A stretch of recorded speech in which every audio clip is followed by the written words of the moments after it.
Welcome to Olivia Media, where stories come alive. Fresh trends, inspiring stories, and fun every week. Subscribe and join the Olivia Media family. All right. So, ndinayankhula kunena kuti Mulungu afuna kuti Achilima akhale president, ndipo ndi chifuniro cha Mulungu kuti akhale president. Koma ndinapereka condition. And condition ya Achilima inali imodzi yokha. Yayikulu. Imodzi.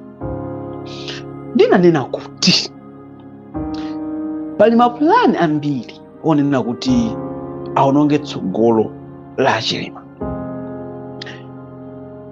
Ndipo mu 2022 ndinakhala kwambiri voko, ndinayankhula kwambiri zokhuza Achilima kwambiri.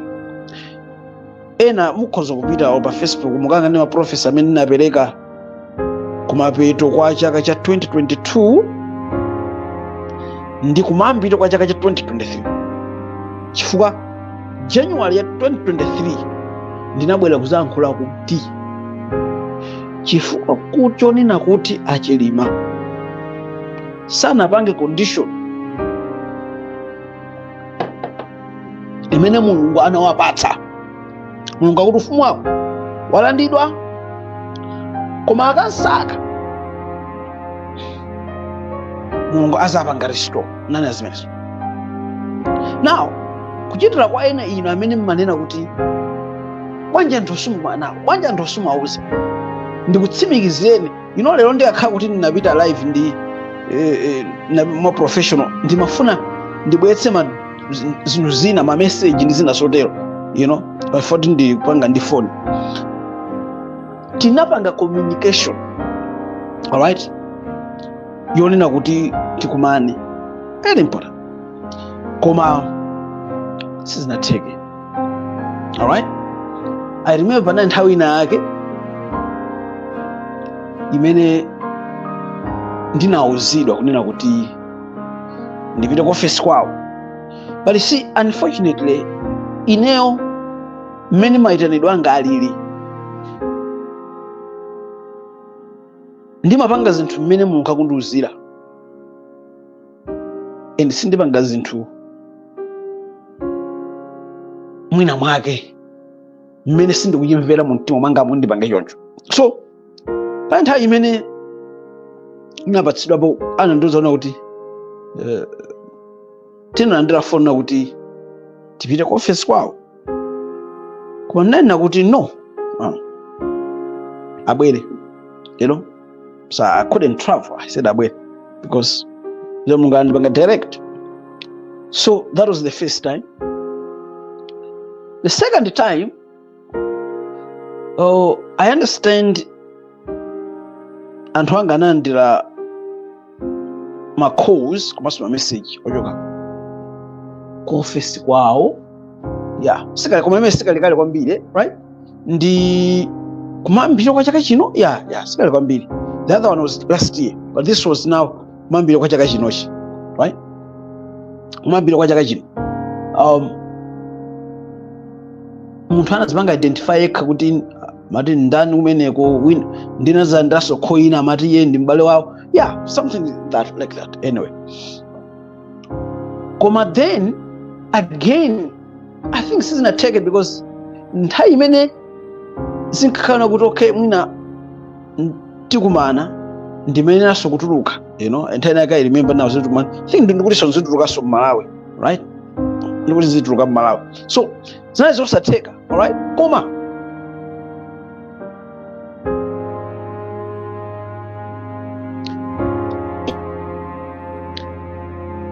kwambiri chimene nafuna nchono kuti iyi inali condition yawo. Nanena kuti Mulungu akuti atuluke mutonse alliance. Now I will say point, but nifanya yakule. That was the biggest condition ya vice president. Kuti Mulungu akuti, and ena maino ndimbona amene munatsata ma professor anga, nena kuti Mulungu akunena kuti atuluke mutonse alliance. Now ndikufuna mumve kuti chimene chinaphetsa chani apo mumvetsetse. And malinga ndi maprofesa awiri, imodzi imene ndinanenera before pa 31 December 2022 ndi imodzi imene ndinazayankhula kumayambiriro kwa January wa 2023. Maprofesa awiri amenewa mukangane mukapanga go back, okay? Maprofesa awiri amenewa ndinanena kuti Mulungu akunena kuti ikamafika pa 31 December 2022 atuluke. Enana kuti Mulungu ngati akufuna akhale president, Mulungu akunena kuti monga mmene ndikuyankhuliraso pano za Augen achakwera. Mulungu akunena kuti ikamafika December 2022, 31 December, mupite mukaona mukanga ndi mapost anga a prophecy ya Malawi a December, a November, December, October, November, December 2022. Mukaona kuti ndinayankhula very strong. Chonde Mulungu akuti atuluke mu alliance. Now pena munthu wina samamvetsera kuti why Mulungu ali very stubborn kuti atuluke. Chifukwa Mulungu amaona kutsogolo zimene zidachitike ngasatuluka. Mulungu anazona kuti ngati satuluka sakhala president.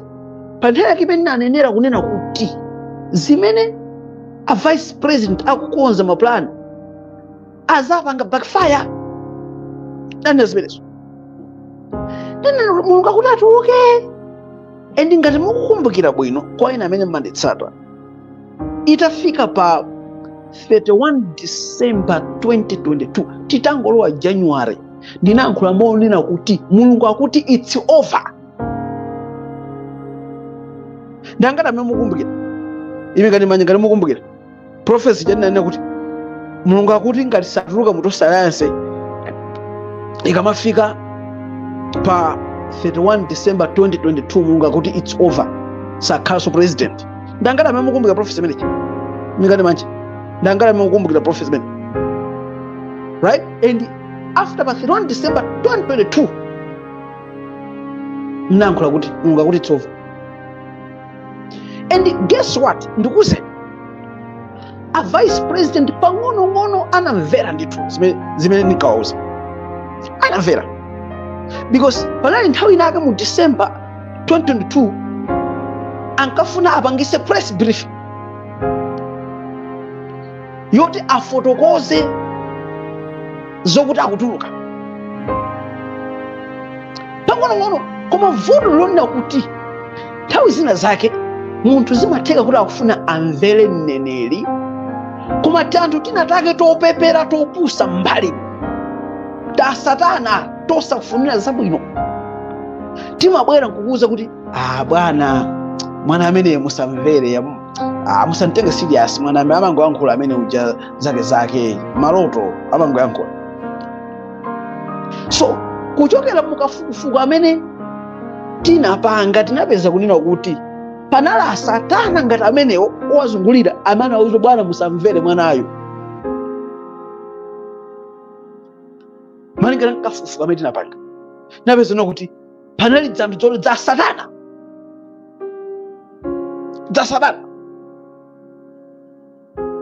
Koma Mulungu anawakondetsetsa kwambiri ndipo anafuna kuti alamule dziko. Eni Mulungu anapereka condition kuti ngati Dr. SKS akufuna alamulire dziko la Malawi atuluke mu alliance ikamafika pa 31 December 2022. Now ndikufuna muone chinthu ichi. For kuti kupita kuti chinaphetsa ndi chani. Mupeza yangu pompanopa. Now tayerekezani pakanakhala kunena kuti a vice president anamvera zimene Mulungu anawauza kuti atuluke mu alliance pakamafika pa 31 December 2022. Taganizani akanakhala anatuluka, kodi imfa yawo ikanachitika? Ayi, sikanachitika. Chifukwa chimene Satana wagwiritsa ntchito kuchotsera moyo wa okondedwa athu ndi mgwirizano.